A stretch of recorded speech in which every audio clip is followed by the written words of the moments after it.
Hey there, everyone. This afternoon, I am joined by Jackson Milan, the wealth mentor from Aureus Financial. So obviously, I'm doing my 10 tips in 10 days LinkedIn challenge around attract, retain, maximize. And Jackson had a few questions for me. So we thought we'd get on a call and have him ask me those questions live. So thanks for joining me, Jackson. Thanks for having me, Jade. I've got some burning questions, I must say. This is something that's very interesting to me. Awesome. Awesome. Well, let's get straight into it. Let's dive right in. So let's kind of work through the journey. The first one is, I guess, interview questions. What are the do's and don'ts? What should you ask? How should you go about conducting an interview with a potential candidate? Beautiful. The number one thing that I want to impress upon people is consistency.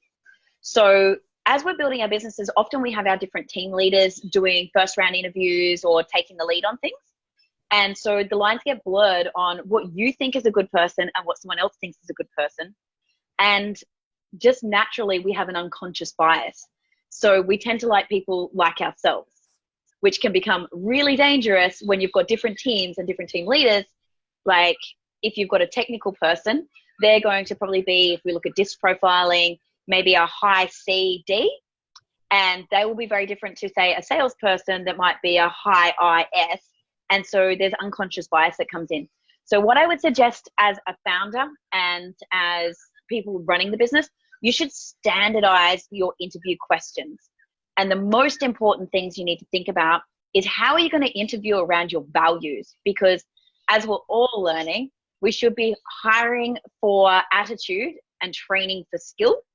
So if anyone downloads an interview guide from the internet, it's always about skill set. It's hard skills, like tell me what you did, tell me when you did it. And that doesn't really give you an insight into their character. So, and doesn't really help you judge whether they're going to be the right cultural fit for your values. So what I would say is you need to sit down and think, okay, what are our company's core values? What are the actual character traits we need these people to have? And what motivators do they have that we're going to be able to match to keep them going? So it's hard. So it takes time to do that, but just make a template. And then you can add your physical skills later on. So if you're doing the creative video editing stuff like we talked about, then you could get your person who runs that team to give you a couple of key questions about, skill set that they can answer. But there's no point going into that if they're not the right person for your business. So that I do on the back end. I do all of the culture fit stuff up front. Cool.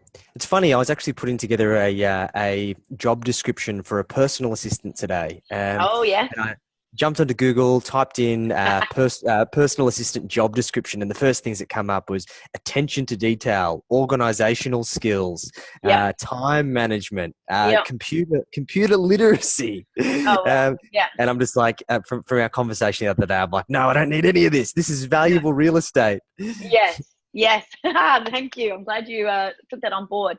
Yeah, when it comes to the job descriptions, I like to refer people to reading the book The Alliance by the LinkedIn co-founders, so Peter Thiel and stuff, and they talk about creating tours of duty. And what I would say is really think about creating something that talks about what the actual job is, and again, those character traits and values, and then looking at the skills, and it'll help you find the right person a lot better, because plenty of people have attention to detail and computer literacy. But are they going to make the best right-hand person for you? No. Cool. So, any other questions about the interview style? Well, let's go into the next one in terms of referees. It seems to be like a gold standard, right? If you're going for an interview, you've always got to put down referees. Do they actually add value these days? Does it tell you anything more about the candidate and what their I guess, characteristics or skills may be? Sure. Well, the tricky thing is, in Australia, you are not allowed to reference check anyone that they haven't given you the details for. So I've seen many businesses get in trouble over the years just calling up and reference checking with someone without permission of the candidate because they want a real answer and they want to get the true reference. But unfortunately, due to privacy, you can't do that. So when you think about that, is anyone going to tell you to call someone that's not going to give them a good reference and haven't been prepped? Probably not. Probably no. So where they can be valuable though is once you've done those interviews and you've asked them for examples that have demonstrated character traits and values, you can ask those reference, not asking them, did they sell? Did they do this? Did they do that? That are real easy answers on what they've been prepped to do. Ask them, can you give me an example of where they've displayed this character trait? Or they've told me this is one of their core values. Where have you seen them display that? And just get them to give you actual anecdotal rundowns of that so that you can see if that is genuine and real. Or you can also start with asking them, tell me about what you think their values are. Tell me what you think their top character traits are. Because that's not things that candidates will prep them to do. And it's very hard, I think, for someone to lie about that. And you'll get the downshift of eyes and the awkwardness. And I try to do all of the references on video call if you can. Okay. Wow. Great advice. And never get a recruiter to do them for you. Okay. So not because, well, unfortunately, some of the recruiters will omit some of the details, but as you know, with people and tone and inflection, you can't read that in the transcript a recruiter gives you. So you want to hear it and be able to ask the follow-up question, because the recruiter will ask the question. If they don't get the exact answer they want, they'll just cut it there, where you will ask a follow-up question and go deeper. Okay, cool. Great advice. Love that. Awesome. So assuming that we've gone through the interview process, we've done our references, and we've signed on the new candidate, what's the ideal process of onboarding? What are the do's and don'ts? Yeah, beautiful. So what I would say is, again, it's a little bit of hard work, but so worth it, because you know how hard it is to find the right person, right? And you finally get them on board. You've probably been competing against 2 other people to win them over, and you've secured them. So you want to make sure that you keep them. And the statistics on how many candidates look for a new job within the first 90 days, which is usually their guarantee period, is horrific. And it's because of the onboarding process. And people just don't think about how important it is. And they go, oh, well, I gave them a job. They should be happy and they should be trying to impress me. Wrong. You have to impress them. So the journey starts at interview process. It starts at advertisement, obviously, but you should have a employee success plan. So think about that exactly the same way as you think about a customer journey plan. So we know how to do that for onboarding customers, right? Mm-hmm. Sit down with your business partners and go, right, what is an employee success plan? How do we set them up for success? How do we get them bought into us? How do we create that loyalty and that feeling of they are really part of a team and part of this business from word go? And that goes with how you deliver the offer, making sure you have excitement in it. Make sure you tell them why it is you chose them, so they know what it is. And you can say, look, we know that you don't have XYZ skill that we looked for. However, the way you displayed this character, this value, and this, we know that you're going to be able to upskill. And then they come in with the confidence. And that's the big thing, right? You want them to be confident about their ability to come in. And then make sure you have a way to induct them from the minute they walk in the door. How shit does it feel when you turn up on the first day and you don't have a computer, you don't have any business cards, you don't have a desk? Oh, yeah, shit. Oh, sorry, we're going to get such and such to clean that out for you. Oh, you're going to sit over there. Just hang on a minute. And they feel devalued from minute one. That never, ever leaves. That first impression never leaves. I am not important. So think about like a little kid and their parents. The message that's sent when they're a toddler, same deal with an employee coming in. If you send the message on day one that they were not a priority and they were not important and they were not worth your time, that's what's going to stick with them. So obviously a huge training session I could do around that. But if you think about that from up front and the training and development program you're going to put in so that they are upskilling and they can do their job, then you will be leaps and bounds in front of so many small businesses or entrepreneurs out there. Beautiful. Fantastic. Cool. So I think the next big thing, and I think this may come obviously before offering the role, but the incentive structures, particularly for a lot of smaller businesses, there's a lot of talk around offering equity and options and long-term incentives. Do employees actually want equity? And how do we structure these things to make sure that we can have that buy-in for the long term? Okay. I'm going to break that into 2 parts. So firstly, 100%, it must be thought about before you advertise the job. Because as we spoke about in the podcast, candidates want to know what's in it for them. And if you're doing anything that is sales related or customer service related that might have bonuses, incentives, or anything like that tied into it, that's the number one thing they want to know what they're going to get, because the good people are already in jobs and they're going to be walking away from an incentive structure, a bonus structure, equity plan, whatever it is. So if that's not outlined when you're first approaching them, whether it be in an advertisement or in a reach out, then you're going to lose credibility from word go. And it makes you appear really small time if they ask the question, you're like, I'll have to get back to you. Oh yeah, we're going to do that. We're going to get back to you. That says, if they're working for someone who's already structured, I have doubt. And are you just a bootstrap? Are you really a big business? Are you selling that dream? Or is this wishy-washy? So first thing is think about that up front. And the only way to think about what's going to be suitable for the candidate is putting yourself in the mindset of them. So who is your avatar candidate? How long do you think they'll stay in that role? How long do you think they'll stay in the business? It's old school to think that people are joining for a career and they're going to be with you for 10 years. Again, I refer back to the Alliance book and doing tours of duty.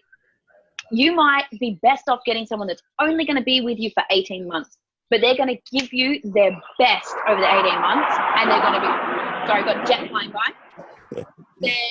If they give you 150% for that time that they're with you, and they're growing each stage, and then they outgrow that role and you don't have something for them to go on to, then you've still won.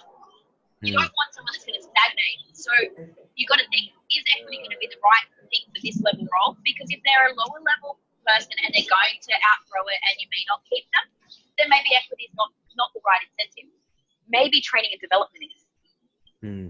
So I've got an amazing client that I've worked with, and they're actually a recruitment client. So I used to do recruitment to recruitment because doing salespeople just wasn't hard enough, right?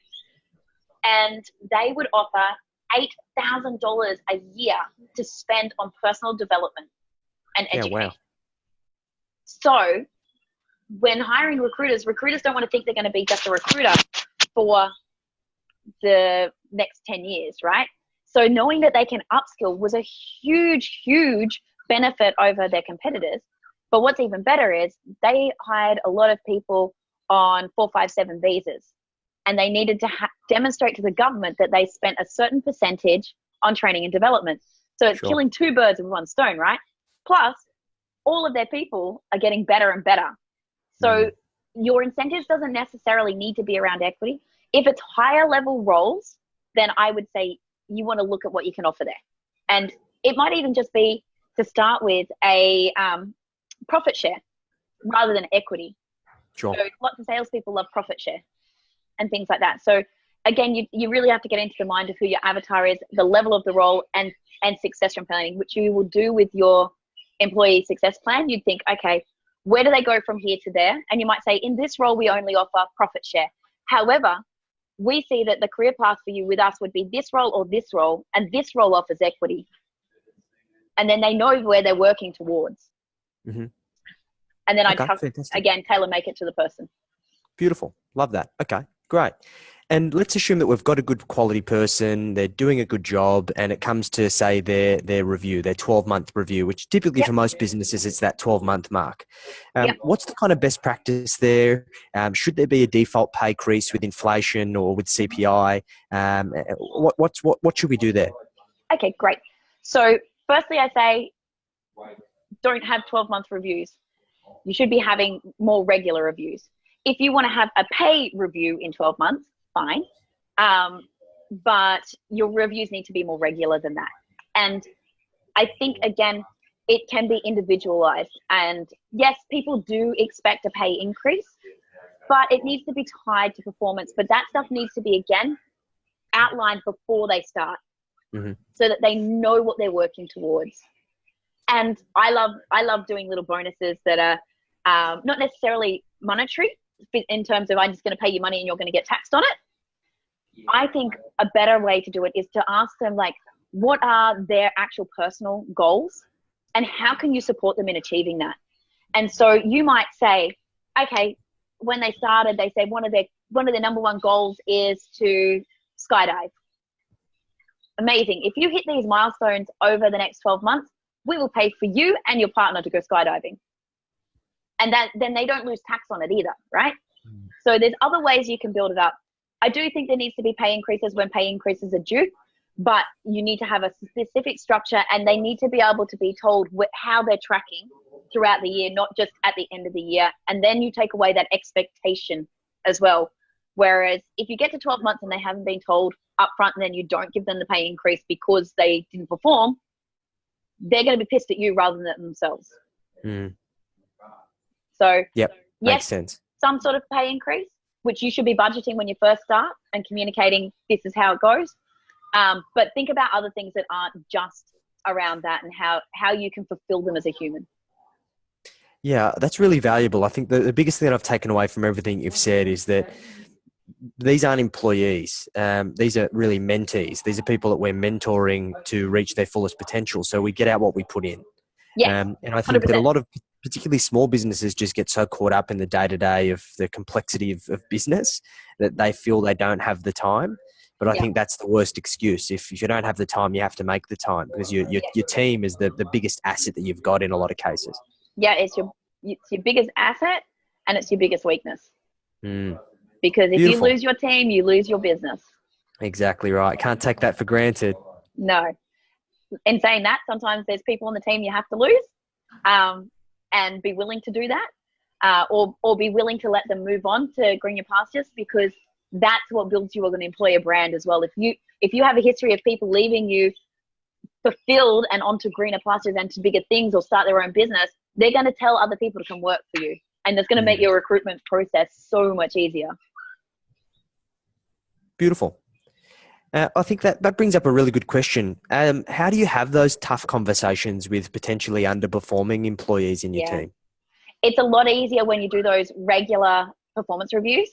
But the key thing I say to everyone, you need to be having one-on-ones every single week. So one of the tips I'm going to share is an old video I did on one-on-ones. If you're having a one-on-one catch-up with them every week, it's not going to be a shock, and they're not going to be 6 months behind by the time you bring it to their attention. So, and it's a lot harsher when it's only a little bit of underperformance than this much. Yeah. So if you build that culture and you explain to them up front as well, okay, every week on a Friday, we're going to catch up for half an hour, and we're going to just do a quick rundown. You can have a structure that you follow.